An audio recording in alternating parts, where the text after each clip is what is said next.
തിരുക്കുടുംബത്തിന്റെ ജീവിത ശൈലിയിലെ മറ്റൊരു പ്രത്യേകത പ്രാർത്ഥന അരൂപ്യം. ഇപ്പൊ ഈ മാതാവ് പ്രാർത്ഥിക്കുന്ന വ്യക്തിയാണെന്നുള്ള തെളിവുകളുണ്ടോ ബൈബിളില്? മാതാവ് പ്രാർത്ഥിക്കുന്ന വ്യക്തിയാണെന്നുള്ളത് ഏറ്റവും വലിയ തെളിവ് മറിയത്തിന്റെ സ്തോത്രഗീതം തന്നെയാണ്. തനിക്ക് നന്മ ലഭിച്ചപ്പോഴ്, തനിക്ക് ഉയർച്ച ഉണ്ടായപ്പോഴ് മറിയം ദൈവത്തെ മഹത്വപ്പെടുത്തിക്കൊണ്ട് സ്തോത്രഗീതം ആലപിക്കുക.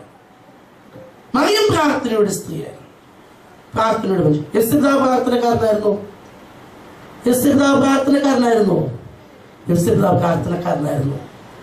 പ്രാർത്ഥനക്കാരാണെന്നുള്ള തെളിവാണ് യോസേപ്പിന്റെ സ്വപ്നങ്ങൾ. യോസേപ്പ് പ്രാർത്ഥനക്കാരാണെന്നുള്ള തെളിവാണ്. കാരണം യോസേപ്പിന്റെ ആലോചന മുഴുവൻ ദൈവത്തോടായി. ഇവിടെ ഞാൻ ഭാര്യയായി സ്വീകരിക്കും, ഈ കുഞ്ഞിനെ കൊണ്ട് ഞാൻ ഇവിടെയാണോ കഴിയേണ്ടത്? ഇസ്രായേൽ ചോദിക്കുകയാണ്, ദൈവത്തോട് ചോദിക്കും. അപ്പൊ ദൈവം സ്വപ്നത്തിൽ വെളിവാക്കി കൊടുക്കുകയാണ്, ഇവിടെ നീ ഭാര്യയായിട്ട് സ്വീകരിച്ചു, നീ ഇവിടെ ജീവിക്കേണ്ടവരല്ല, ഈ കുഞ്ഞിനെ കൊണ്ട് അങ്ങോട്ട് ഓടിക്കൂ, ഇങ്ങോട്ട് പോകും, അങ്ങോട്ട് പോകും, ഇങ്ങനെ പറഞ്ഞു കൊടുക്കുകയാണ് ദൈവം. യോസേപ്പിന്റെ സ്വപ്നങ്ങൾ യോസേപ്പ് പ്രാർത്ഥനയുടെ മനുഷ്യനായിരുന്നു എന്നുള്ളതിന് തെളിവാണ്. ഈശോയുടെ ജീവിതം മുഴുവൻ പ്രാർത്ഥനയാണ്. അതിരാവിലെ അവൻ ഉണർന്ന് വിജന സ്ഥലത്തേക്ക് പോയി. എന്തിനു വേണ്ടി? പിതാവുമായിട്ട് ഒന്നിച്ച് ആയിരിക്കുവാനായിട്ട്, പ്രാർത്ഥനയിലായിരിക്കുവാൻ, ഐക്യത്തിലായിരിക്കുവാനായിട്ട്. സന്ധ്യയിൽ എന്നെ അടുക്കും. സന്ധ്യയാകുന്ന സമയത്ത് അവൻ ശിഷ്യന്മാരെ ജനക്കൂട്ടത്തെ പറഞ്ഞു വിട്ടിട്ട് അവൻ മലമുകളിലേക്ക് കയറി. എന്തിനു വേണ്ടി? പ്രാർത്ഥിക്കുവാനായിട്ട്. ഇപ്പൊ തിരുക്കുടുംബം, ഈശോയുടെയും മാതാവിന്റെയും യോസേപ്പിന്റെയും കുടുംബം തിരുക്കുടുംബമായി മാറിയത് പ്രാർത്ഥിക്കുന്ന കുടുംബമായിരുന്നു. അപ്പൊ നമ്മുടെ കുടുംബം ഈശോയുടെ കുടുംബമായി തീരണമെങ്കിൽ, തിരുക്കുടുംബമായി മാറണമെങ്കിൽ നമുക്കും പ്രാർത്ഥിക്കുന്ന ജീവിത ശൈലി വേണം. വലിയവരായിട്ട് അവരെ കരുതുന്ന ജീവിത ശൈലി വേണം. രണ്ടാമത് പ്രാർത്ഥിക്കുന്ന ജീവിത ശൈലി നമുക്ക് വേണം. അമ്മയ്ക്ക് വേണം, അപ്പന് വേണം, മക്കൾക്ക് വേണം. അമ്മയ്ക്ക് വേണം, അപ്പന് വേണം, മക്കൾക്ക് വേണം. പ്രാർത്ഥിക്കുന്ന ജീവിത ശൈലി. ആ പ്രാർത്ഥിക്കുന്ന ജീവിത ശൈലി ഉണ്ടെങ്കിൽ മാത്രമേ നമ്മുടെ കുടുംബങ്ങൾ തിരുക്കുടുംബമായി മാറുകയുള്ളൂ. ഈശോയുടെ കുടുംബത്തിലെ അംഗങ്ങളായി, തിരുക്കുടുംബത്തിലെ അംഗങ്ങളായി നമ്മൾ മാറുകയുള്ളൂ. പ്രാർത്ഥന എന്ന് പറയുമ്പോൾ നമ്മൾ ഏറ്റവും ആദ്യം വിചാരിക്കും ഇങ്ങനെ കുറെ പുസ്തകങ്ങൾ, കുറെ പ്രാർത്ഥന പുസ്തകങ്ങളെല്ലാം ചൊല്ലിത്തീർക്കുന്നതാണ്.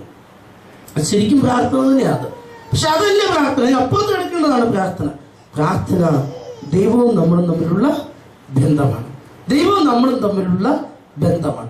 ഒരു വ്യക്തി മറ്റൊരു വ്യക്തിയോട് എങ്ങനെ ബന്ധപ്പെട്ടിരിക്കുന്നുവോ അതുപോലെ ദൈവവുമായിട്ട് നമ്മൾ ബന്ധപ്പെട്ട് നിൽക്കുന്നതാണ് പ്രാർത്ഥന എന്ന് പറയുന്നത്. അത് നമുക്ക് എവിടെയാണെങ്കിലും സാധിക്കുന്ന കാര്യമാണ്. ഏത് സാഹചര്യത്തിലുമായിരിക്കും സാധിക്കുന്നതാണ്. അങ്ങനെ ദൈവത്തോട് നിരന്തരം ബന്ധപ്പെട്ട് നിൽക്കുന്ന വ്യക്തികൾക്ക് മാത്രമേ ദൈവത്തിന്റെ സ്നേഹിതരാകാൻ സാധിക്കത്തുള്ളൂ, ദൈവത്തിന്റെ അനുഗ്രഹങ്ങൾ പ്രാപിക്കാനായിട്ടും സാധിക്കും. നിരന്തരം ദൈവത്തോട് ബന്ധപ്പെട്ട് നിൽക്കുന്ന, ദൈവത്തിൽ നിന്ന് മാറാതെ ദൈവത്തോട് ചേർന്ന് നിൽക്കുന്ന ജീവിതങ്ങൾ. മറിയം അതിന് ഉദാഹരണമാണ്. പരിശുദ്ധ കന്യാമറിയത്തെയല്ല ഉദ്ദേശിക്കുക, മറിയത്തെയാണ് ഉദ്ദേശിക്കുക. മറിയം ഈശോയുടെ പാദാന്തികത്തിലിരുന്നുകൊണ്ട് അവിടുത്തെ തിരുമുഖത്തു നിന്നും തിരുവചനം ശ്രമിച്ചു. മറിയം ചെയ്ത് നോക്കിക്കേ, ഈശോയോട് ചേർന്ന് നിന്നപ്പോൾ അവർക്ക് സമാധാനം, സ്വസ്ഥതയും ശാന്തിയും അനുഭവിക്കുവാനായിട്ട് സാധിച്ചു. അകന്നുപോയപ്പോഴോ അകന്നുപോയി, ഈശോയിൽ നിന്ന് അകന്നുപോയപ്പോൾ എന്താ സംഭവിച്ചത്? അസ്വസ്ഥതയായി, ഉത്കണ്ഠതയായി. അപ്പോൾ അവർക്ക് പിറുപിറുപ്പായി, സഹോദരിക്കെതിരെ പരാതിയായി. ഇവൾ എന്നെ സഹായിക്കുന്നില്ല, എന്നെ തനിയെ വിട്ടിരിക്കുന്നു. പരാതിയും പരിഭവവും പിറുപിറുപ്പും എല്ലാം ഈശ്വരൻ അകന്നുവയ്പുണ്ടാകുകയാണ്. അപ്പൊ പ്രാർത്ഥന ദൈവത്തോട് ചേർന്ന് നിൽക്കലാണ്. ദൈവത്തോട് ചേർന്ന് നിൽക്കുന്ന ജീവിതം നമ്മൾ നയിച്ചാൽ, അത് അമ്മ ദൈവത്തോട് ചേർന്ന് നിന്നാൽ, അപ്പൻ ദൈവത്തോട് ചേർന്ന് നിന്നാൽ, മക്കൾ ദൈവത്തോട് ചേർന്ന് നിന്നാൽ, തിരുക്കുടുംബത്തിൽ ജീവിക്കുന്ന വ്യക്തികളായിട്ട് നമ്മുടെ കുടുംബം തീരും. തിരുക്കുടുംബമായിട്ട് നമ്മുടെ കുടുംബം തീരും. സക്കേവൂസ് രക്ഷ കിട്ടിയത് എപ്പോഴാണ്? രക്ഷ കിട്ടിയത് ഈശോയോട് ചേർന്ന് നിന്നപ്പോഴാണ്. മരത്തിന് മുകളിൽ നിന്ന് സക്കേവൂസിനെ ഈശോ താഴെ ഇറക്കി ഈശോ ചേർത്ത് നിർത്തിയപ്പോഴാണ് സക്കേവൂസിന്റെ ജീവിതത്തിൽ മൊത്തമായിട്ടുള്ളൊരു മാറ്റം ഉണ്ട്. മൊത്തം സക്കേവൂസിന്റെ ജീവിതം മാറുകയാണ്. ഈശോ ചേർത്ത് നിർത്തിയപ്പോൾ, ഈശോയോട് ചേർന്ന് നിന്നപ്പോൾ സക്കേവൂസ് മാറി കഴിഞ്ഞപ്പോഴോ സക്കേവൂസിന്റെ കുടുംബം മുഴുവൻ മാറുക. ഈശോ ആ കുടുംബത്തിൽ പ്രവേശിച്ചു കഴിഞ്ഞപ്പോൾ ആ കുടുംബവും മാറുകയാണ്. കുടുംബവും രക്ഷയുടെ അനുഭവത്തിലേക്ക് വരികയാണ്. അപ്പൊ തിരുക്കുടുംബമായി മാറാൻ ഞാൻ ഈശോയോട് ചേർന്ന് നിൽക്കണം. എന്റെ കുടുംബത്തിലുള്ള ഓരോ വ്യക്തികളും ഈശോയോട് ചേർന്ന് നിൽക്കണം. അങ്ങനെ എന്റെ കുടുംബം തിരുക്കുടുംബമായി മാറിക്കഴിയുമ്പോൾ ഞാൻ ഈശോയോട് ചേർന്ന് ജീവിക്കുന്ന വ്യക്തിയായിട്ട് തീരും. ഈശോയുടെ ആദ്യത്തെ കുടുംബം പരിശുദ്ധ ത്രിത്വം, ഈശോയുടെ രണ്ടാമത്തെ കുടുംബം തിരുക്കുടുംബം. ഞാൻ ഈശോയുടെ കുടുംബത്തിലെ അംഗമാകേണ്ടവരാണ്. ഈശോയുടെ കുടുംബത്തിലെ അംഗമാകേണ്ടതുകൊണ്ട് ഞാൻ ത്രിത്വത്തിന്റെ കുടുംബത്തിലെ അംഗമാകണം, തിരുക്കുടുംബത്തിലെ അംഗമാകണം. ഈശോയുടെ മൂന്നാമത്തെ കുടുംബമാണ് സഭ. ഈശോയുടെ മൂന്നാമത്തെ കുടുംബമാണ് സഭ. ഈശോയുടെ മൂന്നാമത്തെ കുടുംബമാണ് ഈശോ രൂപപ്പെടുത്തി. ഈശോയുടെ പരിസ്ഥിതി ശുശ്രൂഷയിലുടനീളം ഈശോ രൂപപ്പെടുത്തിയത്. ഈശോ ശിശുമാരെ വിളിച്ചുകൂടി അതാണ്, നിങ്ങൾ എല്ലാവരും എന്റെ അടുക്കൽ വരുവേ, നിങ്ങൾ കേട്ടുകൊള്ളുവിൻ. ഈശോ പ്രബോധനം കൊടുക്കുമ്പോൾ അവർക്ക് പറയുന്നതാണ്, നിങ്ങൾ കേട്ട് ഗ്രഹിച്ചുകൊള്ളുവിൻ. ഈശോ ചേർത്ത് നിർത്തുകയാണ്. ഈശോയോട് ചേർന്ന് നിൽക്കുന്ന ഒരു ഗണവും ഈശോയ്ക്ക് അതിന് പുറത്ത് നിൽക്കുന്ന ഒരു ഗണവും. എപ്പോഴും ഈശോ സഞ്ചരിക്കുമ്പോൾ എങ്ങനെയാണ്? ഈശോയോട് ചേർന്ന് നിൽക്കുന്ന ഗണം, ചേർന്ന് നിൽക്കുന്നവരുടെ സമൂഹം, അതിന് പുറത്തായിരിക്കുന്നവരുടെ സമൂഹം. ഈശോയെ വിമർശിക്കുന്നവരൊക്കെ അതിന് പുറത്ത് നിൽക്കുന്നവരാണ്. ഈശോയുടെ ഈ സമൂഹത്തിലേക്ക് ഈശോ ആരെയും മാറ്റി നിർത്തുന്നില്ല. ആർക്ക് വേണേലും ഈ സമൂഹത്തിലേക്ക് വരാം. അന്തൻ വഴിയരിയിരുന്ന് യാചിച്ച് അന്തൻ വിളിച്ചു പറഞ്ഞത്, ഈശോയെ നിന്റെ കുടുംബത്തിലെ അംഗമാക്കി എന്നെ മാറ്റണമെന്നാണ്. നീ കാഴ്ച ലഭിക്കുന്നത് അതാണ്. ആ അത്ഭുതത്തിന് ശേഷം അവൻ ചെയ്തത് എന്താണെന്ന് അറിയാം. അവൻ ഈശോയെ അനുഗമിച്ചു എന്നാ പറയുന്നത് സുവിശേഷം. അപ്പൊ അവന് അന്ധത മാറണമെന്നല്ല അവന്റെ ആവശ്യം, ഈശോയുടെ കുടുംബത്തിലെ അംഗമാകണം, ഈശോയോട് ചേർന്ന് നടക്കണം. കുരുടൻ പ്രാർത്ഥിച്ചതിന് വേണ്ടിയാണ്. കുരുടൻ പ്രാർത്ഥിച്ചപ്പോഴും പറഞ്ഞു മിണ്ടാതിരിക്കണമെന്നൊക്കെ പറഞ്ഞല്ലേ. പക്ഷെ അന്നേരം അവന് പറഞ്ഞതിന് വേണ്ടിയാണ്, എനിക്ക് നിന്റെ കുടുംബത്തിലെ അംഗമാണ്. പിശാചബാധന് കല്ലുകൾക്കിടയിൽ കഴിഞ്ഞവനാണ്. അവന് സൗഖ്യം കിട്ടിക്കഴിഞ്ഞപ്പോൾ അവൻ ഈശോയെ അനുഗമിച്ചു. അവൻ ഈശോയുടെ അടുക്കൽ ശാന്തരായിട്ടിരുന്നു. ശാന്തരായിട്ട് ഈശോയുടെ അടുക്കൽ ഇരുന്നു. അപ്പൊ ഈശോയുടെ പരിസ്ഥിതി ശുശ്രൂഷയിലെ ചെയ്തത് മുഴുവൻ തന്റെ സമൂഹത്തെ ഒരുക്കുക, ദൈവരാജ്യത്തിന് വേണ്ടി ഒരു സമൂഹത്തെ സജ്ജീകരിക്കുക. അത് തന്റെ ശിഷ്യന്മാരുടെ ഉള്ളിലൂടെയാണ് ഈശോ തുടങ്ങിയ. ആ സമൂഹത്തിലേക്ക് ഈശോ എല്ലാവരെയും ക്ഷണിക്കുകയാണ്. എല്ലാവരും, ആരെയും ഈശോ മാറ്റി നിർത്തുന്നില്ല, എല്ലാവരും ഈശോ ക്ഷണിക്കുകയാണ്. അപ്പൊ ഈശോയുടെ കുടുംബത്തിലെ അംഗമാകണമെങ്കിൽ ഞാൻ സഭയിലെ അംഗമാകണം. ഈശോയുടെ കുടുംബത്തിലെ അംഗമാകണമെങ്കിൽ ഞാൻ സഭയിലെ സജീവ അംഗമാകണം. ഇപ്പൊ സഭയിൽ പറയുമ്പോൾ നമുക്കറിയാം വിശ്വാസികളുടെ സമൂഹം. ഇപ്പൊ നമ്മളിവിടെ കൂടിയിരിക്കുമ്പോൾ ഇവിടെ സഭയായിട്ടാണ് നമ്മൾ സമ്മേളിക്കുക. ഈശോ വിശ്വസിക്കുന്നവരെല്ലാവരും, ഈശോ രക്ഷകനായിട്ട് പറയുന്നവരെല്ലാവരും ഒന്നു ചേർന്നിരിക്കുന്ന സമൂഹം. അപ്പൊ ഈ സഭയിൽ നാം ചേരുമ്പോഴാണ് ഈശോയുടെ ജീവിതത്തിൽ പങ്കുപറ്റുവാനായിട്ട്, ഈശോയോട് ചേർന്ന് ജീവിക്കുവാനായിട്ട് നമുക്ക് സാധിക്കാം. അപ്പൊ സഭയിൽ ഈശോയുടെ നിരന്തരമായ സാന്നിധ്യം ഉണ്ട്. സഭയിൽ പരിശുദ്ധത്തിന്റെ നിരന്തരമായ സാന്നിധ്യമുണ്ട്. സഭയിൽ വിശുദ്ധരുടെ നിരന്തരമായ സാന്നിധ്യവും മാധ്യസ്ഥവുമുണ്ട്. അപ്പൊ ഈ സഭയാണ് ഇന്ന് ഈ ലോകത്തിൽ നമുക്ക് യാത്ര ചെയ്യുവാനായിട്ട് ദൈവം നമുക്ക് നിയോഗിച്ച് നൽകിയിരിക്കുന്ന പെട്ടകം. നോഹയുടെ പെട്ടകം അന്നത്തെ ഇസ്രായേൽക്കാർക്ക് എത്ര സുരക്ഷിതമായ കോട്ടയായിരുന്നുവോ അതുപോലെ ഇന്ന് ഈ ലോകത്തിലായിരിക്കും നമുക്ക് സുരക്ഷിതമായ കോട്ടയായി ദൈവം തീർത്തിരിക്കുന്ന നൗകയാണ് സഭ. ഈ സഭയില് നമുക്ക് യാതൊരു കുറവുമില്ല. സഭയിലെല്ലാം നമുക്ക് നൽകുകയാണ്. സഭയിലൂടെ ഈശോ സദാ പ്രവർത്തിക്കാം. ഈശോയുടെ പ്രവൃത്തികളാണ് കുദാശകൾ. 7 കുദാശകൾ നമുക്കറിയാം. ഈശോയുടെ പ്രവൃത്തിയാണ്. ഈശോ കുദാശകളോട് നിരന്തരം പ്രവർത്തിച്ചുകൊണ്ടിരിക്കുകയാണ് നമ്മുടെ ജീവിതത്തിലേക്ക്. തന്നെ മുറിച്ച് നൽകിക്കൊണ്ട് തന്റെ ആത്മാവിനെ നിർലോഭം നമ്മളിലേക്ക് വർഷിച്ചുകൊണ്ട് വഴിതെറ്റിപ്പോയി നമ്മളെ കാരുണ്യപൂർവ്വം പിന്തുടർന്നുകൊണ്ട് നമ്മെ വീണ്ടും മാറോട് ചേർത്ത് നിർത്തുന്ന സ്നേഹപിതാവായി രോഗങ്ങളും കഷ്ടപ്പാടുകളും പെട്ട് നാം ഒഴിയുമ്പോൾ സൗഖ്യത്തിന്റെ ശുശ്രൂഷയായ ലേപനം വഴിയായി ഈശോ നിരന്തരം നമ്മളെ ചേർത്ത് നടത്തുകയാണ് സഭയിൽ. നമ്മുടെ കുർബാനയിൽ സുവിശേഷ ലേഖനവായനയ്ക്ക് മുമ്പ് നമ്മൾ പ്രാർത്ഥന ചൊല്ലുന്നുണ്ട്. സർവജ്ഞനായ ഭരണകർത്താവും തന്റെ ഭവനത്തിൽ വസിക്കുന്നവരുടെ വിസ്മയനീയനായ പരിപാലൻ. ഇപ്പൊ തന്റെ ഭവനത്തിൽ വസിക്കുന്നവരുടെ വിസ്മയനീയനായ പരിപാലൻ. ഈശോയുടെ ഭവനത്തിൽ ആരാ വസിക്കുന്നത്? ഈശോയുടെ ഭവനത്തിൽ ആരാ വസിക്കുന്നത്? ഏത് വീടിനെ പറ്റി അവിടെ പറയുന്നത്? ഏത് വീടിനെ പറ്റിയാ? എന്റെ വീടും നിങ്ങളുടെ വീടും അതിനകത്തുണ്ടോ? എന്റെ വീടും നിങ്ങളുടെ വീടും അതിനകത്ത് ഉണ്ട്. എന്റെ വീടും നിങ്ങളുടെ വീടും നമ്മുടെ വീടെല്ലാം ഈശോ വസിക്കുന്ന കുടുംബമാണ്. എല്ലാം ഈശോ വസിക്കുന്ന കുടുംബമാണ്. അതാണ് നമ്മൾ പ്രാർത്ഥന ചൊല്ലുന്നത്. സർവ്വജ്ഞനായ ഭരണകർത്താവും തന്റെ ഭവനത്തിൽ വസിക്കുന്നവരുടെ വിസ്മയനീയനായ പരിപാലനം. എന്റെ ഭവനം എന്റെ ഭവനമല്ല, ഈശോയുടെ ഭവനമാണ്. ഞാൻ ഈശോയുടെ ഭവനത്തിൽ വസിക്കുന്നവരാണ്. അതുകൊണ്ട് ഈശോ വിസ്മയകരമായിട്ട് എന്നെ പരിപാലിച്ച് വഴി നടത്തുകയാണ്. ഞാൻ വസിക്കുന്നത് ഈശോയുടെ ഭവനത്തിലാണ്, എൻ്റെ ഭവനത്തിലല്ല. ഇനി അത് ഓർമ്മപ്പെടുത്താൻ വേണ്ടി നമ്മൾ എല്ലാ വർഷവും നമ്മുടെ വീടുകൾ കുദാശി, എല്ലാ വർഷവും വെഞ്ചരിപ്പ് എന്നാണ് കുറെ പേര് പറയുക, കുറെ പേര് കുദാശിയാന്ന് പറയും. എല്ലാ വർഷവും നമ്മൾ വെഞ്ചരിക്കും. എന്തിനു വേണ്ടിയാണ്? ഈശോ വസിക്കുന്ന കുടുംബമാണ് നമ്മുടെ കുടുംബം എന്നുള്ളത്, ഈശോയാണ് നമ്മുടെ കുടുംബത്തിന്റെ നാഥൻ എന്നുള്ളത് നമ്മുടെ ജീവിതത്തിൽ ഒന്നുകൂടി ഒരു അനുഭവമാക്കി മാറ്റാനായിട്ട്. പ്രിയമുള്ളവരെ, ഈശോയുടെ വീട്ടിൽ വസിക്കണമെങ്കിൽ, ഈശോയുടെ കുടുംബത്തിൽ വസിക്കണമെങ്കിൽ എന്റെ വീട് ഈശോയുടെ വീട് എന്നുള്ള ചിന്ത നമുക്ക് വേണം. ചിന്ത മാത്രം പോരാ, അത് അനുഭവമായിട്ട് നമുക്ക് മാറണം. എന്റെ വീട് ഈശോയുടെ വീടാണ് എന്നുള്ള അനുഭവം.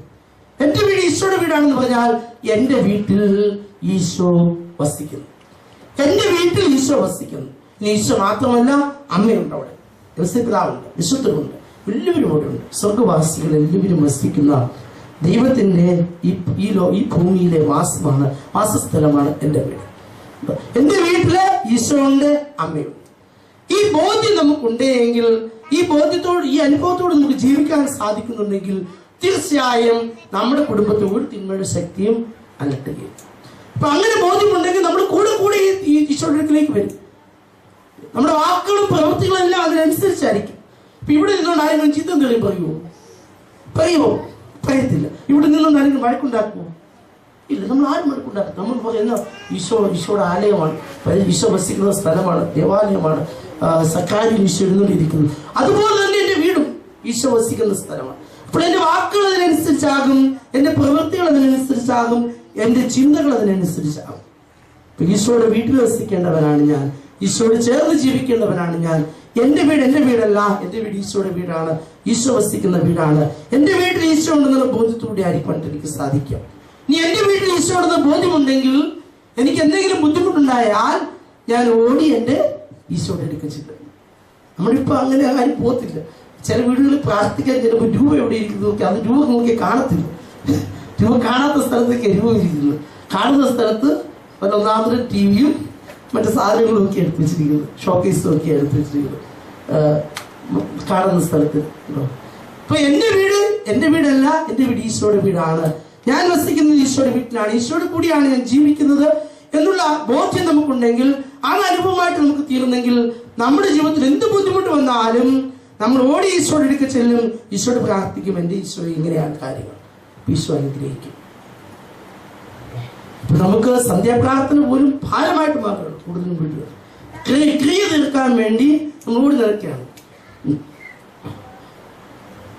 ഞാൻ ഒരച്ഛനുമായിട്ടൊരു വീട് വെച്ചിരിക്കാനായിട്ട് പോയി. വീട് വെച്ചിരിക്കാൻ പോയപ്പോൾ അച്ഛന്മാരെ പറ്റി പറയുന്നത് എന്നാൽ ഞാൻ പറയുക, ഇത് നെഗറ്റീവായിട്ട് എടുക്കരുത്, ദൈവം ഇത് പോസിറ്റീവായിട്ട് എടുക്കാണ് കിട്ടുന്നത്. അച്ഛൻ എന്നൊക്കെ പറഞ്ഞു 9 മണിക്ക് നമുക്ക് തിരിച്ചു വരണമെന്ന് പറഞ്ഞു, വൈകുന്നേരം 9 മണിക്ക്. അപ്പം ഞാൻ ഓർത്തി തന്നെ ഈ അച്ഛന് 9 മണിക്ക് തിരിച്ചു വരണമെന്ന്. ഞാൻ ഓർത്ത് വല്ലോ അച്ഛന് വല്ല ബുദ്ധിമുട്ടുണ്ടോ കാണുമായിരിക്കും. അപ്പോഴും എന്നെ വീട്ടിൽ വെച്ചിരിക്കാൻ വിളിച്ച ആൾ പറഞ്ഞു 8 മണി കഴിഞ്ഞ് അച്ഛൻ വന്നാൽ മതി എന്ന് പറഞ്ഞു. അപ്പം 2:30 ഇടയ്ക്കായി ഞാൻ 8 മണിക്ക് കഴിഞ്ഞാൽ എല്ലാവരും കുടുംബനാഥം പറഞ്ഞിരിക്കുന്നു, അച്ഛൻ 9 മണിക്ക് മുമ്പായിട്ട് നമുക്ക് വെഞ്ചരിച്ചിട്ട് തിരിച്ചു വരണമെന്ന്. അപ്പം ഞാനപ്പം പ്ലാൻ ചെയ്തത് എങ്ങനെയാണ് ഒന്ന് സോൾവ് ചെയ്യാൻ പറ്റുന്നത്. അപ്പം ഞാൻ നോക്കി കുടുംബനാഥം വിളിച്ചു, ബാക്കി എല്ലാവരും ആ വീട്ടിൽ ആ സമയത്തുണ്ട്. അപ്പം ഞാൻ പറഞ്ഞു, വെച്ചാൽ നമുക്ക് കാര്യം നമുക്ക് 7:30 അങ്ങ് പോയേക്കാം. അപ്പോൾ അരമണിക്കൂർ നമുക്ക് വീട്ടുകാരായിട്ട് വർത്താനൊക്കെ പറഞ്ഞിരിക്കാം. അപ്പോൾ കുടുംബനാഥം വന്നതിന് ശേഷം നമുക്ക് വെഞ്ചരിക്കാം, അതിനുശേഷം നമുക്ക് ഭക്ഷണം കഴിച്ച് തിരിച്ചു പോരാം. അങ്ങനെ ഞങ്ങൾ എല്ലാം ഞങ്ങളുടെ പ്ലാനിങ് അനുസരിച്ചെല്ലാം നടത്തി, എല്ലാം നടത്തി 9 ആയപ്പോൾ തിരിച്ച് മുറി വന്നപ്പോൾ അച്ഛനെ പോയി, അച്ഛനെ TV ഒന്ന് ഓൺ ചെയ്ത് ഇപ്പോൾ ഒരു സീരിയലുണ്ട്, ഞാൻ ഒരിക്കലും മുടക്കാത്ത സീരിയലാണ്. അച്ഛൻ എന്നൊക്കെ പറഞ്ഞതാ, അച്ഛൻ്റെ ശേഷം പോയേക്കരുത് കേട്ടോ.